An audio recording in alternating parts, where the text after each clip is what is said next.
Salut, dans cette vidéo, nous allons rapidement démontrer l'importance du protocole HSRP. Alors, cette vidéo demande que vous ayez déjà des notions sur ce protocole.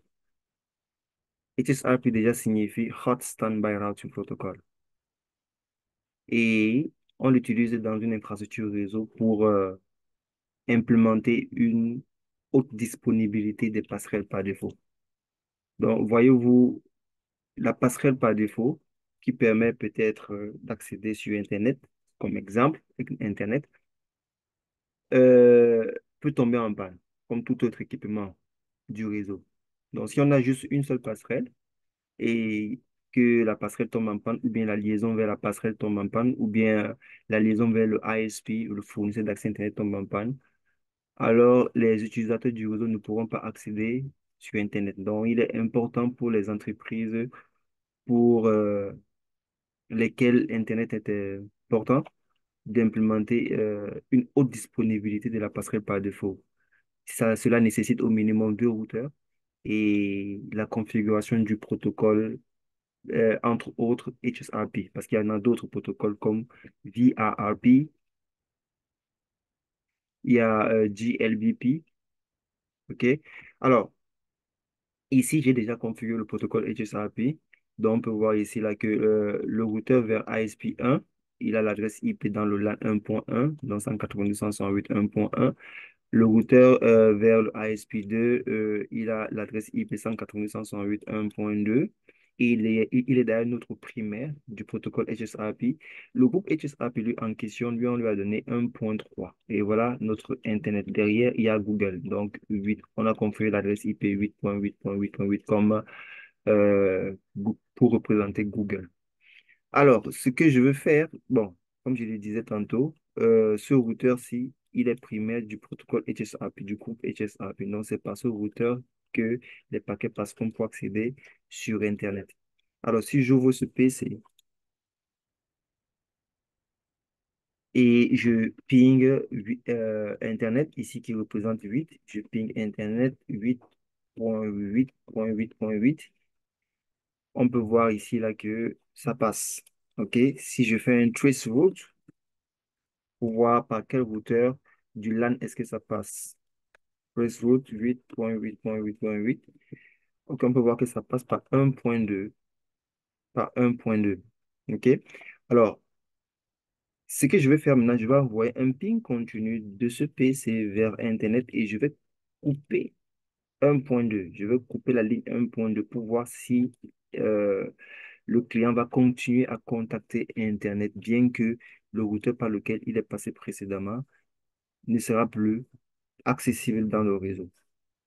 Est-ce qu'il pourra continuer à accéder sur Internet? Dans ce cas, c'est oui, parce que nous avons configuré le groupe HSRP et nous avons configuré ce routeur comme standby, comme le routeur en veille, prêt à prendre le relais si le primaire tombe en panne. OK? Donc, je vais ramener le routeur ci, le standby, juste à côté. On regarde un peu son statut HSRP. Show standby brief. Donc, ici, on peut constater que le state du euh, routeur vers ISP1, c'est-à-dire que ce routeur, c'est son state HSRP est standby. OK? L'actif, c'est 1.2. L'actif, c'est 1.2, c'est-à-dire que le routeur, c'est. Alors, on teste? D'accord. J'envoie un ping continu. Je prépare une fois le routeur ci parce que c'est lui le primaire. On peut le voir ici, du show. Standby brief. Voilà, c'est lui l'actif, c'est lui le primaire. Donc, à ce point-ci, j'envoie un ping continu à Internet. Repeat 500.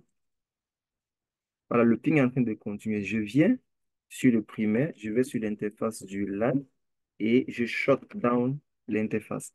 Lorsque je shut down l'interface, vous voyez que ici on a un petit retard. OK?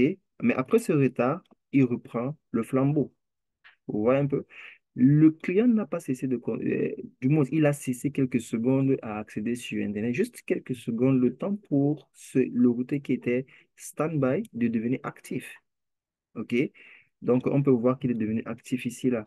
Si j'ai saisi là, si je ramène cette commande, OK, là, il était stand-by. OK, là, il était stand-by. Après la première commande du show stand-by brief, il était stand-by. Après la deuxième commande du show stand-by brief, il est devenu actif. Pourquoi? Parce que le primaire, on a désactivé son interface du LAN. Il n'est plus accessible. Donc, le trafic qui passait, comme ceci procédait sur Internet, a automatiquement basculé vers l'autre routeur. Voilà l'importance du protocole HSRP, entre autres, dans une infrastructure réseau.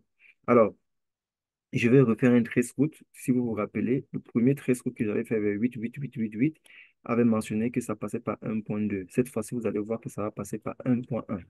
Alors, show trace route, sorry, trace route 8.8.8.8, je valide. On peut voir que maintenant, ça passe par 1.1, qui est le routeur du haut et non le primaire. OK? Le primaire reprendra bien sûr son rôle de primaire lorsque la panne sera réparée. Je viens sur le primaire et je repars la panne. No shot. Il va reprendre son statut de primaire et voilà. Voilà, il a repris son statut de primaire. Celui-ci qui a été primaire, après que le primaire ait des soucis, il va redevenir stand-by. Si je, si je rappelle la commande, il va redevenir stand-by. Il n'est plus primaire. Mais le primaire a repris le rôle primaire grâce à la fonctionnalité HSAPI payante. Donc, voilà un peu, une fois de plus, l'importance du protocole HSAPI. Au fait, nous offrons des formations Cisco CCNA. Donc, si vous êtes intéressé par cette formation, n'hésitez pas à nous laisser un commentaire et nous vous répondrons et vous dirons comment entrer en contact avec nous. Ça, c'est un. Deuxièmement, si ce genre de contenu vous intéresse, n'oubliez pas de vous abonner dans la chaîne, de liker le contenu, de liker la vidéo et je vous dis à la prochaine vidéo. D'ici là, portez-vous bien. Bye bye.